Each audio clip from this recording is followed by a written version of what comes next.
माता का हृदय फट जाता है।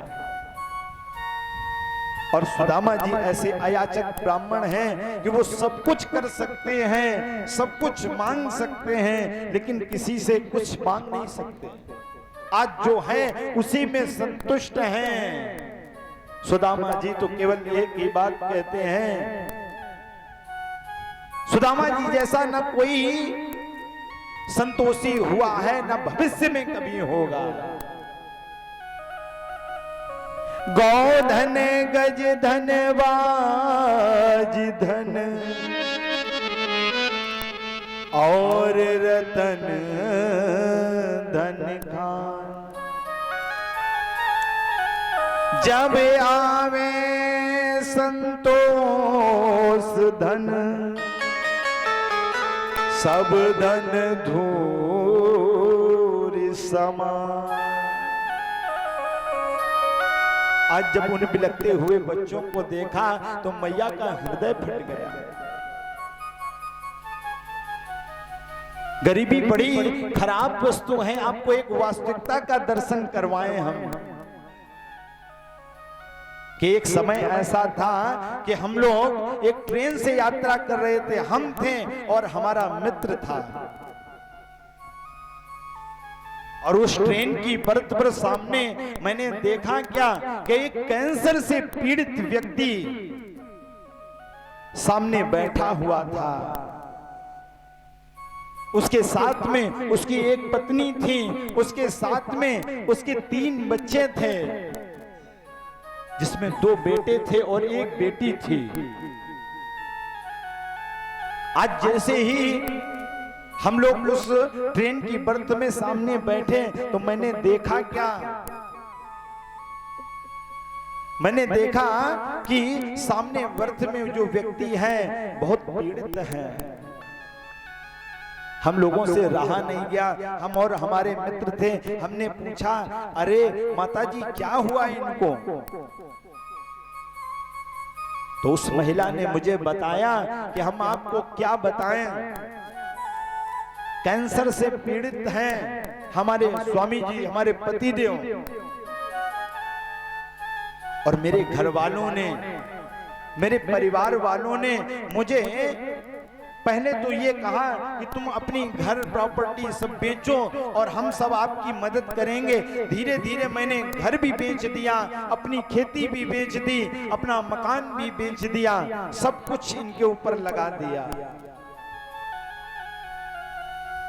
और आज ये स्थिति है कि हमारे साथ कोई खड़ा नहीं है। मैं इन अबोध बच्चों को लेकर के अपने पति के साथ में आज मारी मारी घूम रही हूं। भैया मैं आगरा से लौट रही हूं और आपको अपने जीवन की वास्तविकता को क्या छुपाना। मैंने आज 3 दिन से कुछ भी खाया नहीं, न मैंने न मेरे बच्चों ने। आज जब हम लोगों ने इस बात को सुना तो आज बड़ा दुख हुआ इस बात को सुन करके। आज बहुत कष्ट हुआ। तो हम लोग जैसे ही ये बात थी, हम लोग बैठे थे टुंडला से और वो सब जो यात्री थे वो आ रहे थे आगरा से लौट करके। जैसे ही इटावा में गाड़ी का स्टॉपेज नहीं था, लेकिन गाड़ी एक जगह धीमी हुई, हम लोग रुके और रुक करके जैसे ही उतरे एक ब्रेड का पैकेट दिखा, हम लोगों ने उसी को खरीद लिया और आ करके हमने उनको दिया। हमने कहा मैया आप इसको पा लीजिए, हमने कहा मैया आप इसको पाइए। तो उसने उस पैकेट को खोला और खोल करके उस ब्रेड को निकाला और जैसे ही निकाला ले करके उसने अपनी बिटिया, सबसे छोटी बेटी थी, उसको दिया। और मैंने उस बिटिया को देखा कि उस बिटिया ने उस ब्रेड को लिया और ले जाकर के अपने पिता के मुख में दिया। पिता ने आज खाया नहीं, उसकी आंखों से झरझर करके आंसू गिर रहे थे। वो व्यक्ति बोल नहीं सकता था, उसने इशारा किया। उस समय उस पिता की वेदना को मैं समझ रहा था, ये क्या कहना चाहता है। और उसने उसको इशारा किया, धीरे से उसने उस ब्रेड को लिया, जा करके अपने माँ की मुख में रखा। माँ ने भी मना कर दिया और वो बेटी भी, मात्र 5 वर्ष की बेटी, आज माँ ने भी उसको ग्रहण नहीं किया। माँ ने ऐसे हाथ लगाया, बेटी ने उस ब्रेड को लिया। मैं ये दृश्य देख रहा था ध्यान से। उस ब्रेड को लिया, ले जाकर के उसने अपने भाइयों के मुख में दिया। उन नन्हे नन्हे बच्चों ने एक एक ब्रेड ले लिया, क्योंकि 3 दिन से भूखे थे। और आज हमने जैसे ही उसको देखा, गोद में बिठाया, अपनी गोद में बिठा करके मैंने उस बेटी को ब्रेड खाया, उसने खाया नहीं। कहती है मेरे पापा ने इस ब्रेड को नहीं खाया है, मेरी मम्मा ने इस ब्रेड को नहीं खाया है, तो इस ब्रेड को हम नहीं खाएंगे।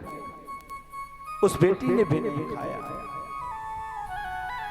ये दृश्य देख करके हृदय कब गया। संयोग से कानपुर आ गया, हम लोग उतरे, वहां से उतर करके उनको यथासंभव जो भी हमारा सामर्थ्य था उनकी मदद करी। वो कहां गए आज तक हमें पता नहीं। लेकिन ये होती है गरीबी, ये होती निर्धनता। आज जब इस दृश्य को सुदामा जी ने देखा और मैया सुशीला ने देखा, तो मन उनका हृदय द्रवित हो गया। उन बच्चों को जरा जरा सा अन्न ढूंढते ढूंढते मैंने देखा है कि उन नन्ही बेटियों के अंदर कितना ममत्व होता है। जन्म से ही उनके उन बेटियों के खेल निराले होते हैं। आज मुझे लग रहा है कि यही उस 10 साल के बेटे के साथ में यदि होता तो वो ऐसा कृत्य नहीं करता।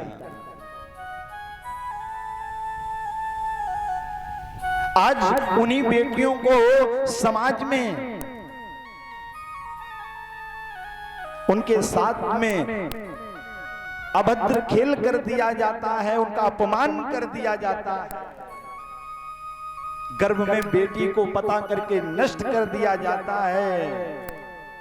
लेकिन ये नहीं पता कि यही बेटी कल बड़ी होगी तो हमारी बहन होगी, यही बेटी हमारी बड़ी होकर के हमारी माँ बनेगी, और ये बेटी ना होती तो शायद आज संसार में हम ना होते।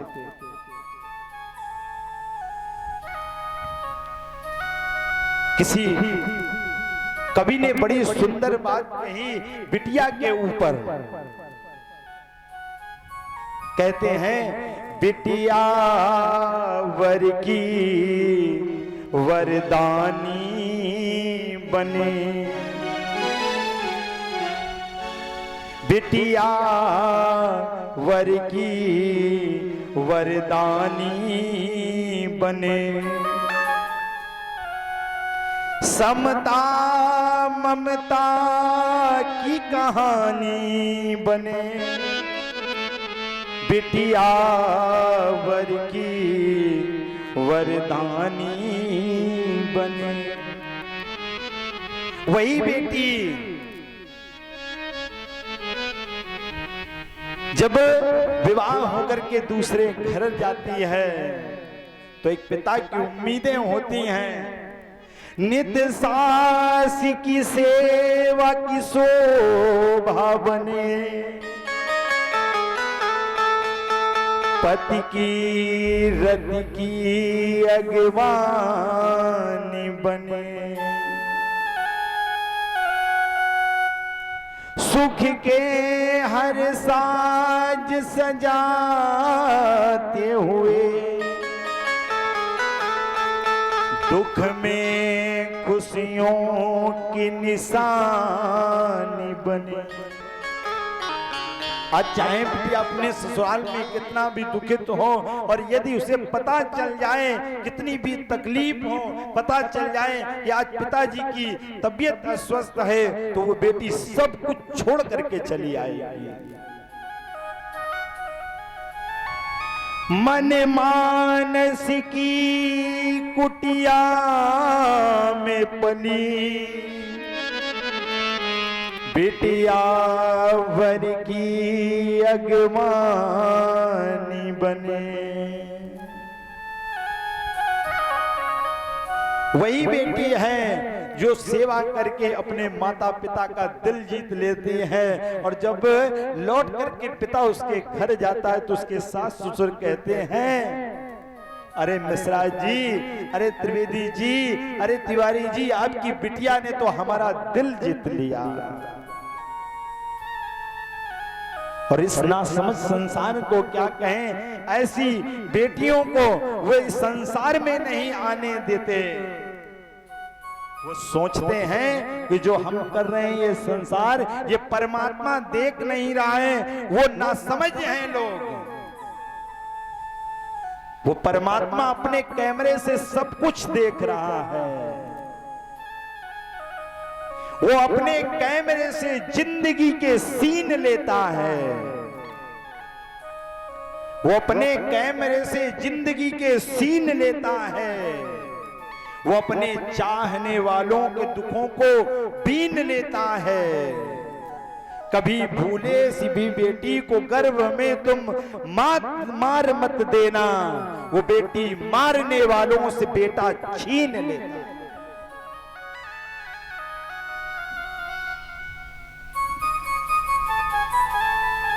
वही मां है जब पूस माह की ठंड होती है और बिस्तर में लेटी होती है, उस समय उसका शिशु उस बिस्तर को गीला कर देता है तो मां उसको दाहिनी करवट से बाईं करवट में लिटा लेती है, और थोड़ी देर बाद देखती है वही शिशु उस बिस्तर को गीला कर देता है। तो वही बेटी है, वही मां है, उस शिशु को उठा करके हमको अपनी छाती पर लिटा लेती है।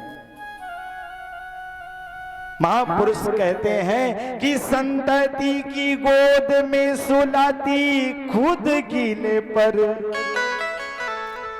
जाने कितने ही दुख दर्द सह पाला है। कोई भी कसर नहीं छोड़ती है आंच मात्र, कहते फिरोगे फिर उजाला ही उजाला। कोई भी कसर नहीं छोड़ती अपने उस शिशु को पालने के लिए। और ये नासमझ महामानव इस कन्या को गर्भ में ही मार देते। कहते हैं गर्भ में मारने वाले शिशुओं को जो लोग मारते हैं वो कुंभी पार नरक में जाते हैं। वही आगे चल करके बांझ होते हैं, उन्हीं को संतान नहीं प्राप्त होती जो शिशुओं को मार देते हैं।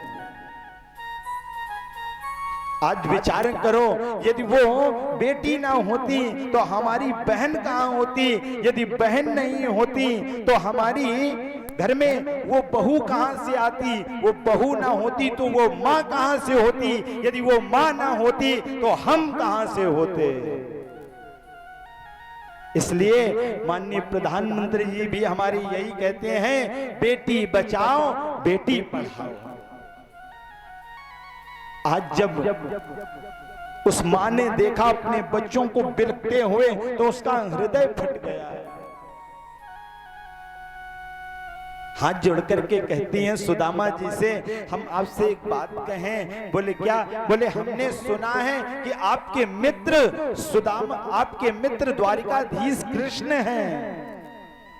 आज जैसे ही द्वारिकाधीश कृष्ण का नाम सुना तो बड़ी प्रसन्न हो गई सुशीला मैया, और बड़े प्रसन्न हो गए सुदामा जी।